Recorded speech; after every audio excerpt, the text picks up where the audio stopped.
이제 미팅 약속을 잡는데 예를 들면 이런 식으로 물어봐요. 변호사님 4월 7일 14시 20분에 시간이 되시나요? 이렇게 물어보는 거예요. 그러니까 어느 날 갑자기 이제 남편분의 팬티를 가지고 오셔서 저한테 이렇게 건네주시는 거예요. 네, 변호사님이 제 남편 팬티 좀 가지고 있어주세요 라고 얘기를 하는 거예요. 네. 네, 안녕하세요. 사랑학개론 MC 선입니다. 오늘은 법률사무소 화원 김학경 변호사님을 모셨습니다. 반갑습니다. 반갑습니다. 오늘은 기억에 남는 사건을 가져오셨다고 하셨는데 네네. 어떤 사건일까요? 이거는 제가 이제 이혼 변호사로 많은 사건을 했지만 정말 유독 기억에 남고 또 이제 다른 분들한테 이 경험을 얘기해봐도 그런 사건이 있었어 라는 얘기를 들을 만큼 굉장히 특이한 사건이었는데요. 네, 요거를 이제 말씀드리도록 하겠습니다. 네, 이제 의뢰인은 여성분이었고 한 60대 정도 되는 분이셨어요. 그리고 이제 되게 노부부가 이제 이혼을 하는 전형적인 황혼 이혼 사건이었습니다. 그러니까 내용 자체는 굉장히 좀 전형적인 부분이 있어서 이제 남편분이 오랜 시간 동안 외도도 여러 번 하셨고 이제 폭행도 하셨고 그 다음에 이제 중간중간 무시하는 발언들을 하는 거 있잖아요. 그래서 이제 의뢰인분께서 참고 참다가 자녀분을 다 키워 놓으시고 이제 이혼을 하러 오시는 그런 사건이었습니다. 여기까지는 약간 평범한 이혼 사건으로 느껴지는데 네네. 혹시 어떤 부분이 기억에 많으셨어요? 저도 이제 처음에는 이제 굉장히 평범한 사건이라고 생각을 했고 이제 사건을 맡아서 계약을 하고 이제 초기반에 이제 상담을 하면서 이제 사실관계를 확인할 때까지만 해도 이게 막 특이한 점을 전혀 느끼지는 못했어요. 근데 이제 조금 더 이제 같이 진행을 하게 되면서 이제 특이한 부분들이 하나씩 나타나기 시작했습니다. 네네. 그러니까 첫 번째로 이제 조금 특이하다라고 생각을 했던 게 이제 미팅 약속을 잡는데 예를 들면 이런 식으로 물어봐요. 변호사님 4월 7일 14시 20분에 시간이 되시나요? 이렇게 물어보는 거예요. 근데 보통 이제 시간 약속을 잡을 때 그렇게 잡진 않잖아요. 그렇죠. 그러니까 보통은 뭐 다음 주에 시간 되시는 때 있어요? 라고 하면은 뭐 언제 됩니다 라고 얘기를 하고 그 다음에 저는 언제 돼요? 이렇게 이제 시간을 조율하는 게 일반적인데 굉장히 몇 월 며칠 몇 시에 되나요? 이렇게 딱 특정해서 물어보시는 거예요. 그래서 조금 특이하시다라고 생각을 했어요.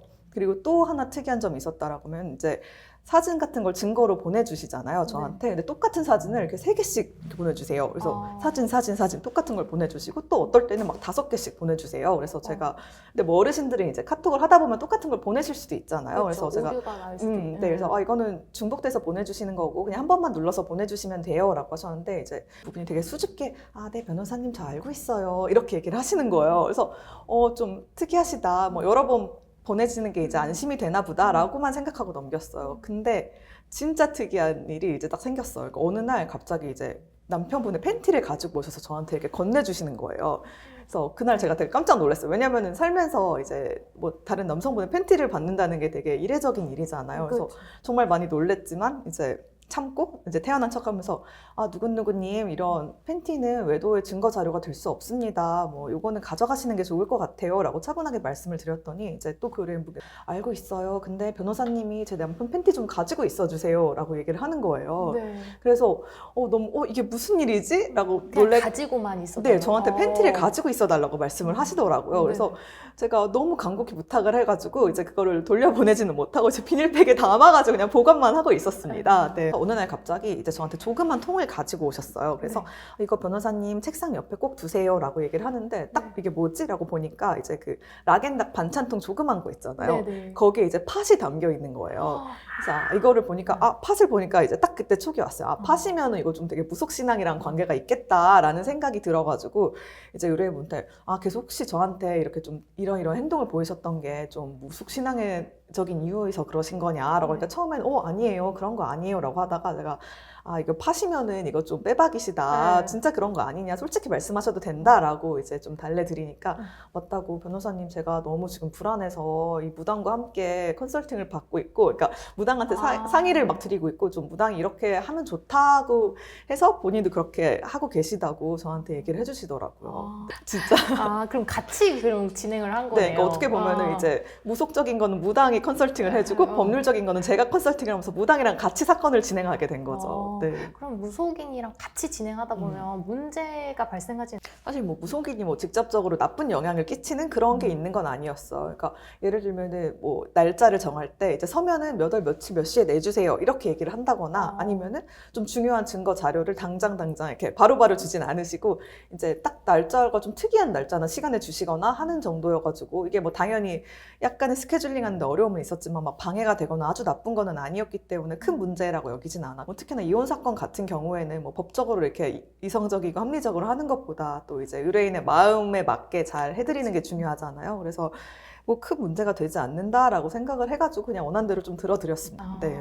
재판을 올 때는 음. 이런 옷을 입으세요. 뭐 이런 건 안 주셨어요? 뭐 옷까지 뭐 입어라 이렇게 하진 않았는데 이제 저한테 재판을 올 때 꼭 빨간 아이템을 몸에 지녀주세요라고 얘기를 하더라고요. 근데 빨간. 이제 변호사가 정장을 이렇게 입다 보면은 빨간 아이템을 쓸 일이 없어요. 왜냐면 뭐 네. 제가 여기서 뭐 이제 빨간색 구두를 신거나 이렇게 되면 좀 이상하잖아요. 그렇죠. 근데 이제 꼭 빨간 아이템을 지녀달라라고 해가지고 뭐 그냥 빨간 립스틱 주머니에 넣어주시고 이래서 그렇게 아이템을 지니고 간 적은 있었습니다. 이제 그렇게 하다가 이제 사건에까지 영향을 미치는 일이 발생을 했는데 이제 법원이 어느 날 조정 기일을 정해줬어요. 그리고 이제 당사자들도 웬만하면 꼭 참석을 해달라라고 얘기를 하셨는데 이제 그 당사자분께서 난 그날은 절대 못 간다라고 버티시는 거예요. 네.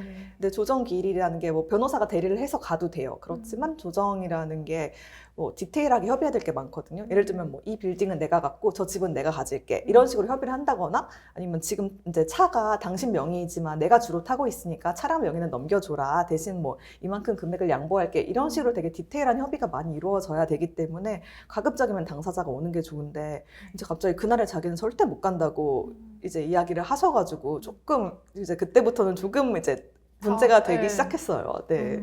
그러면 아예 참석을 안 하신 걸까요? 근데 그때는 이제 제가 단호하게 말씀을 드렸어요. 그러니까 당연히 뭐 무속인의 도움을 받는 것도 좋고 마음의 위안을 받는 것도 좋지만 이제 법적인 거는 변호사를 믿어주고 이제 변호사의 말을 그러니까 변호사의 이야기대로 해야 된다라고 해가지고 이때는 그냥 제가 좀 단호하게 꼭 참석을 하시라라고 말씀을 드렸어. 그때도 이제 의뢰인께서 워낙에 계속되는 이제 무속적인 컨설팅에 지쳐 계시기도 했고 또 제가 워낙에 좀 단호하게 말씀을 해드려가지고 그때는 참석하게 됐습니다. 그러면 이혼은 잘 진행이 됐던 걸까요? 네, 사건은 진짜로 큰 문제 없이 마무리가 됐어. 그러니까 의뢰인이 그동안 이제 살아오신 세월도 인정을 받고 재산분할도 잘 받게 되었습니다. 그래서 결국은 서류상 깔끔하게 이혼을 하게 됐어. 네. 근데 이제 제가 이후에 이제 한 번씩 이제 전화를 드려서 어떻게 잘 지내고 계시냐라고 여쭤보거든요. 근데 그래서 잘 지내세요라고 이제 전화를 드렸더니 아, 네 변호사님 저 근데 남편이랑 계속 같이 살아요라고 이렇게 대답을 하시는 거예요. 네네. 그래서 저는 이제 그게 뭐 무속적인 신앙의 이유에서인지 아니면 마음이 너무 약하셔서 결국 헤어지지 못했는지는 잘 모르겠어요. 그래서 남편이랑 같이 산다고 하셔가지고 뭐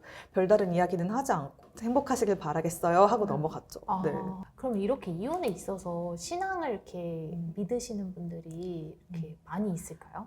굉장히 많아요. 어쨌든 이혼이라는 게 되게 마음의 깊은 밑바닥을 보고 또 상대방한테 보여줘야 되는 그런 작업이잖아요. 그래서 굉장히 힘들어들 하시고 이제 정신과에 가시는 분들 많고 이제 종교를 갖고 계시는 분들은 종교에 더 깊이 의지를 하시게 되고 아니면 또 새롭게 이렇게 무속신앙 같은 데 빠지기도 하고 그렇게 많이들 되세요. 일단은 변호사는 당연히 최선을 다해서 이제 의뢰인을 위로해드리고 이제 힘이 되어드리려고 하지만 그렇게 힘이 되어드리는데 한계가 있어요. 그래서 저도 지켜보면서 굉장히 마음 아프게 여기고 조금 이제 잘 극복하셨으면 좋겠다라고 생각을 하고 이제 응원을 해드리거든요. 근데 그렇지만 가장 중요한 거는 이제 자기가 자기의 마음을 굳게 잡아야 이혼하는 과정에서도 그렇고 이혼 후에도 그렇고 건강하고 행복하게 살 수 있는 게 아닌가 싶습니다. 오늘은 김학형 변호사님과 함께 무속신앙과 함께한 이혼 사건에 대해서 알아보았습니다.